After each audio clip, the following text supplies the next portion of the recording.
Hello Ibran, আসসালামু আলাইকুম। আশা করি যে যেখানে আছেন সকলেই ভালো আছেন। ভিভো চায়নার মার্কেটে তাদের X80 সিরিজের তিনটি ফোন লঞ্চ করে দিল। এই তিনটি ফোন হলো ভিভো X80, X80 প্রো এবং X80 প্রো প্লাস। তবে এই তিনটি ফোনের মধ্যে আমার কাছে সবথেকে দুর্দান্ত লেগেছে যে ফোনটি বাজেট বিবেচনায়, এই ফোনটি হলো ভিভো X80 প্রো। আজকের ভিডিওতে আমরা ভিভো X80 প্রো এই ফোনটি নিয়ে আপনাদের সাথে ফুল ডিটেলস জানিয়ে দেব। এই ফোনটি কী কী স্পেসিফিকেশন দিয়ে ভিভো নিয়ে এসেছে এবং এই ফোনটির দাম কত রেখেছে। এছাড়া আরও জানিয়ে দেব এই ফোনটি বাংলাদেশ এবং ইন্ডিয়ার মার্কেটে দাম কত হতে যাচ্ছে আর এই ফোনটি বাংলাদেশ এবং ইন্ডিয়ার মার্কেটে কবে লঞ্চ হতে যাচ্ছে। তাই যারা সবথেকে বেস্ট একটি ক্যামেরা ফোন কিনতে চান, সাথে সুন্দর লুক ও ডিজাইন পেতে চান, আজকের ভিডিওটি তারা অবশ্যই দেখতে থাকুন। চলুন আর কথা বাড়াবো না, চলে যাব মূল ভিডিওতে। তবে মূল ভিডিওতে যাবার আগে আপনার কাছে ছোট্ট একটি রিকোয়েস্ট, আপনি যদি আমাদের চ্যানেলটি প্রথমবার ভিজিট করে থাকেন তাহলে প্লিজ আমাদের চ্যানেলটি সাবস্ক্রাইব করে পাশে থাকা বেল আইকনটি প্রেস করে রাখবেন। আর অলরেডি সাবস্ক্রাইব করে থাকলে থ্যাংক ইউ সো মাচ। প্রথমে আমরা এই ফোনটির লুক ও ডিজাইন নিয়ে কথা বলবো।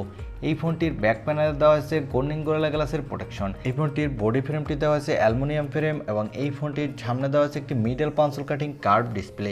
আর এই ফোনটির নিচের দিকে দেওয়া আছে ইউএসবি টাইপ সি এবং স্পিকার। সো এই ফোনটির লুক ও ডিজাইন আমার কাছে ওভারঅল ভালো লেগেছে। এখানে কিছুটা নতুনত্ব নিয়ে আসার চেষ্টা করেছে ভিভো, কারণ আমরা সবসময় দেখে থাকি যে ভিভোর ফোনে সবসময় নতুন নতুন লুক ও ডিজাইন নিয়ে আসে। এবার আসা যাক এই ফোনটির ডিসপ্লে সেকশনে। এই ফোনটিতে ডিসপ্লের জন্য দেওয়া হয়েছে 6.78 ইঞ্চি মাপের একটি full HD plus AMOLED display with 120 হার্টজের রিফ্রেশ রেট। আর এই ডিসপ্লেটি হলো স্যামসাংয়ের E5 LPTO2 ডিসপ্লে। এখানে রেজলিউশন থাকছে কোয়াড এইচডি প্লাস, যার ফলে এই ফোনটির ডিসপ্লে সেকশনে আপনি ডে লাইটেও দুর্দান্ত পারফরমেন্স পাবেন। এখানে কোনো শার্পনেসে ঘাটতি থাকবে না। এই ডিসপ্লেটি এক কথা একটি ফ্ল্যাগশিপ ডিসপ্লে। এবার আসা যাক এই ফোনটির ক্যামেরা সেকশনে। এই ফোনটির ব্যাক সাইডে দেওয়া হয়েছে কোয়াড ক্যামেরা সেটআপ, যার প্রাইমারি লেন্স দেওয়া হয়েছে 50 মেগাপিক্সেলের। আর এই সেন্সরটিও একটি স্যামসাংয়ের সেন্সর। এরপরে দেওয়া হচ্ছে একটি 12 মেগাপিক্সেলের আল্ট্রা ওয়াইড অ্যাঙ্গেল লেন্স। এই সেন্সরটি সোনির সেন্সর IMX663 সেন্সরটি।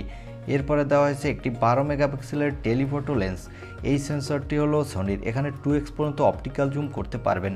সর্বশেষ দেওয়া হয়েছে একটি 8 মেগাপিক্সেলের টেলিফোটো পেরিস্কোপিক লেন্স। এই লেন্সটি দিয়ে আপনি 5x পর্যন্ত অপটিক্যাল জুম করতে পারবেন। সো এই ফোনটির ব্যাক সাইডে ক্যামেরা সেকশন আমার কাছে এক কথায় দুর্দান্ত লেগেছে। এই ফোনটির ব্যাক সাইডে ক্যামেরা দিয়ে আপনি 8K পর্যন্ত ভিডিও রেকর্ড করতে পারবেন, সাথে এখানে বেস্ট ফটোগ্রাফি তুলতে পারবেন। এখানে দেওয়া হচ্ছে একটি 32 মেগাপিক্সেলের সেলফি ক্যামেরা।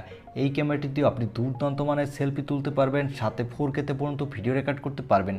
এই ফোনটির সামনে পেছনে দুই ক্যামেরায় আমার কাছে ফ্ল্যাগশিপ লেভেলের ক্যামেরা সেকশন মনে হয়েছে, কেননা আমরা সবসময় দেখে থাকি যে ভিভোর X সিরিজের ফোনগুলোর ক্যামেরা সেকশন দুর্দান্ত হয়ে থাকে, আর এই সিরিজের ফোনগুলো সাধারণত ক্যামেরা সেন্ট্রিক হয়ে থাকে।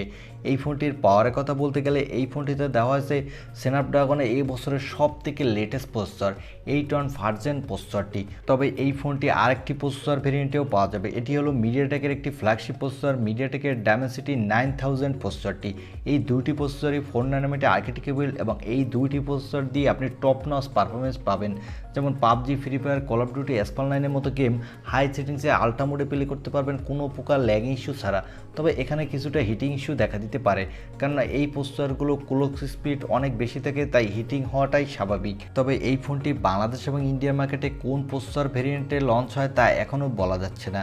এই ফোনটিতে ব্যাটারির জন্য দেওয়া হয়েছে 4700 mAh একটি ব্যাটারি, সাথে দেওয়া হয়েছে 80 ওয়াটের একটি ফাস্ট চার্জার এবং এখানে দেওয়া হয়েছে 50 ওয়াটের ওয়্যারলেস চার্জিংয়ের সাপোর্ট। এই ফোনটিতে দেওয়া হয়েছে LPDDR5 র্যাম, সাথে দেওয়া হয়েছে UFS 3.2 স্টোরেজ, যার ফলে এই ফোনটির র্যাম এবং স্টোরেজ ভেরিয়েন্টটি অত্যন্ত ফাস্ট হতে যাচ্ছে।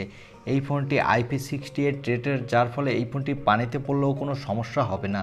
এবং এই ফোনটিতে আউট অফ দ্য বক্স দেওয়া হয়েছে Android 12, এর ব্যাকহ্যান্ডে দেওয়া হয়েছে অরিজিন ওএস। তবে এটি গ্লোবালি লঞ্চ হলে তখন হবে ফান্টাস ওএস। এখানে সেম এই অরিজিন ওএস ইউজ করা হবে, শুধু নাম চেঞ্জ হয়ে গ্লোবালিভাবে লঞ্চ হয় তখন নাম হয় ফান্টাস ওএস। এই ফোনটি 3টি কালার ভেরিয়েন্টে মার্কেটে পাওয়া যাবে। একটি হলো ব্ল্যাক, অন্যটি হলো অরেঞ্জ এবং অন্যটি হলো গ্রিন। এই ফোনটি 3টি র্যাম ভেরিয়েন্টেও মার্কেটে পাওয়া যাবে।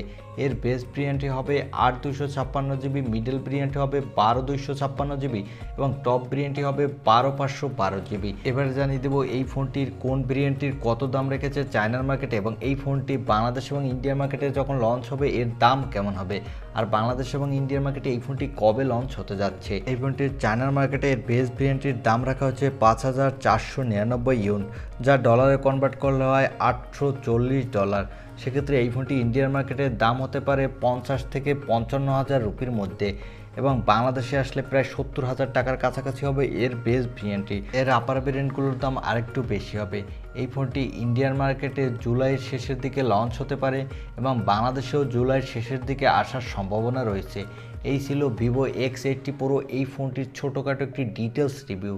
আর ভিডিওটি যদি ভালো লাগে থাকে তাহলে অবশ্যই একটি লাইক দিয়ে আমাদের চ্যানেলটি সাবস্ক্রাইব করে পাশে থাকা বেল আইকনটি প্রেস করে রাখবেন। দেখা হবে অন্য কোনো ভিডিওতে। আজকের মতো আল্লাহ হাফেজ।